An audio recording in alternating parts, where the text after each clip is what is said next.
Welcome back. This is the second video in a series of videos on my 1953 Humber Super Snipe Mark IV. Just to recap quickly on the first video, the engine was running roughly, so we did a bit of investigation and found out that, did some compression tests on the cylinders and found out the cylinder number 2 had low compression. So today we're going to take off the rocker cover, have a look at the rockers and the springs and the valves from the top there, and see if we can see anything wrong. If that all looks okay, I think the next step will be to take the head off. But let's get into it and see what we find.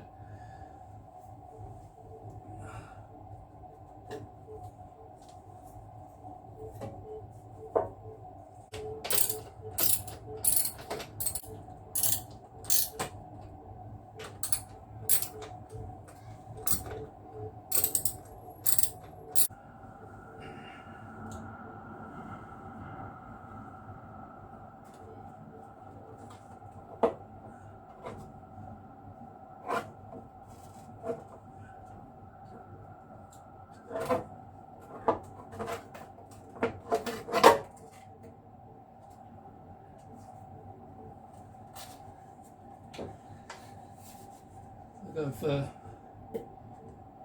broken the cork rocker cover gasket. I'll get in one of those.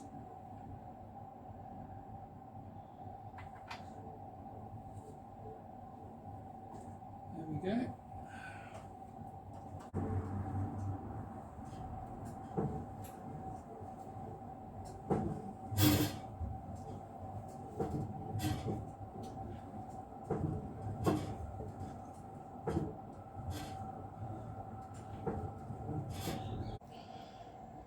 I've turned the crank handle to get the valves on the second cylinder at what should be fully closed, as in the rockers are fully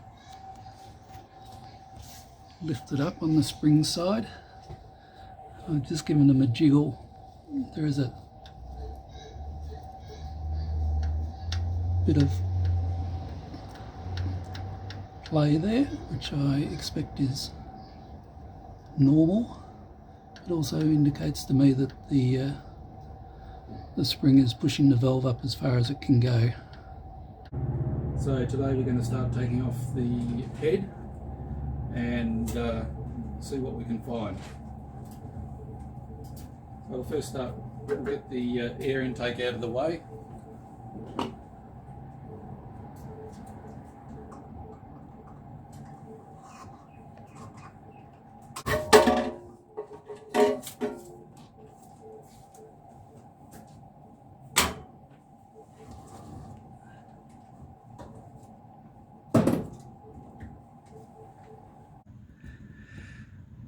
So I've opened up both the radiator tap and the block tap, but nothing comes out. I expect the taps are all gummed up with rusty water. So what I've decided to do is to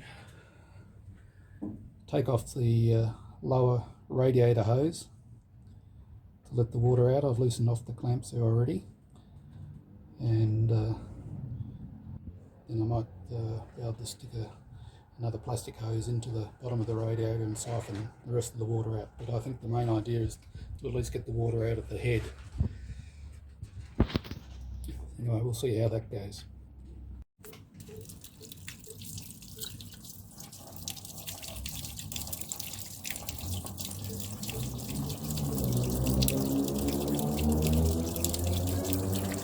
So I've loosened off this top hose clamp as well.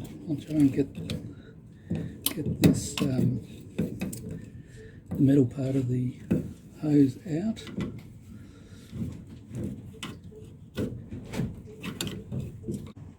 So while trying to leverage this pipe out of this clamp, I've managed to pull it off. So I'm going to try and pull all this out because I'm going to replace the hoses and clamps anyway.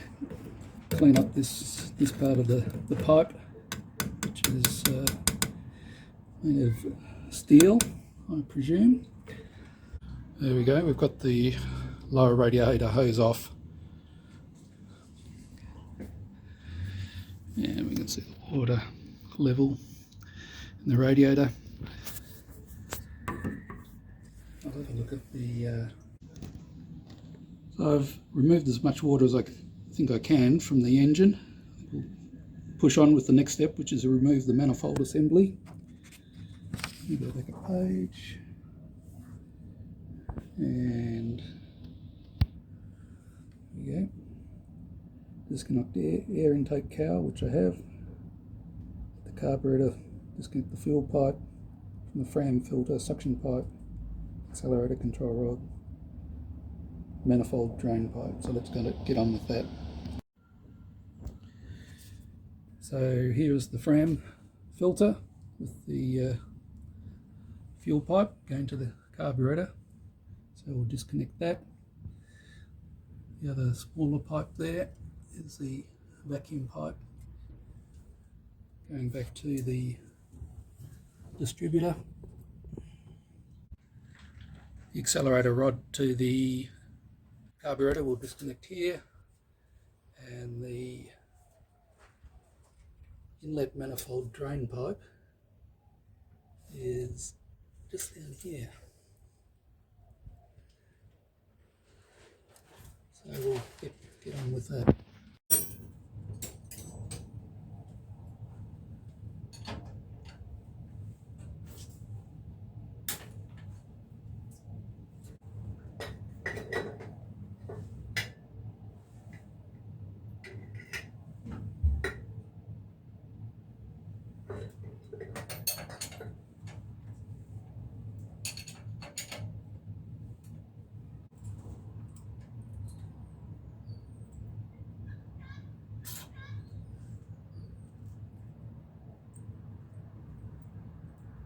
Yeah, banjo bolt.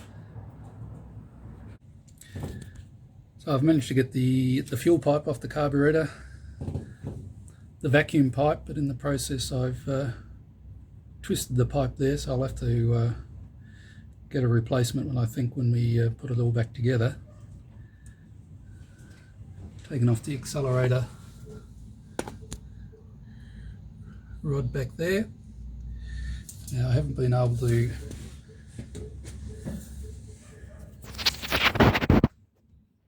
get this manifold drain pipe off. I've removed the 4 nuts holding the exhaust pipe onto the exhaust manifold. So now I'm starting on the nuts that hold the manifolds to the head. I've sprayed them with some WD-40. So far they seem to be coming loose pretty well. That one's come loose. That one's, yep, that's come loose. That one's come loose. Not sure. That one down there, I'll have a go at that later.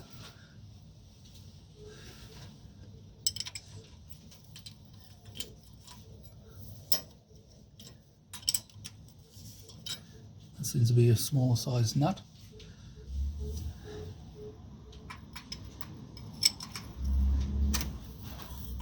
It's coming loose, and this one's off already.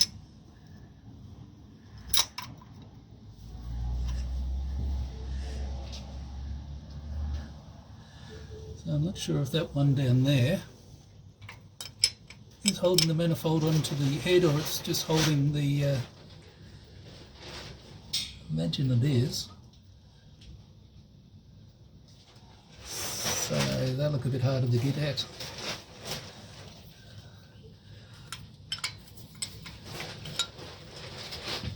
I'm sure you're supposed to get those ones off.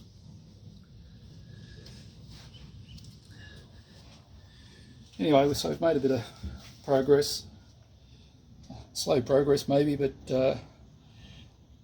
we'll have another go tomorrow and see where we get.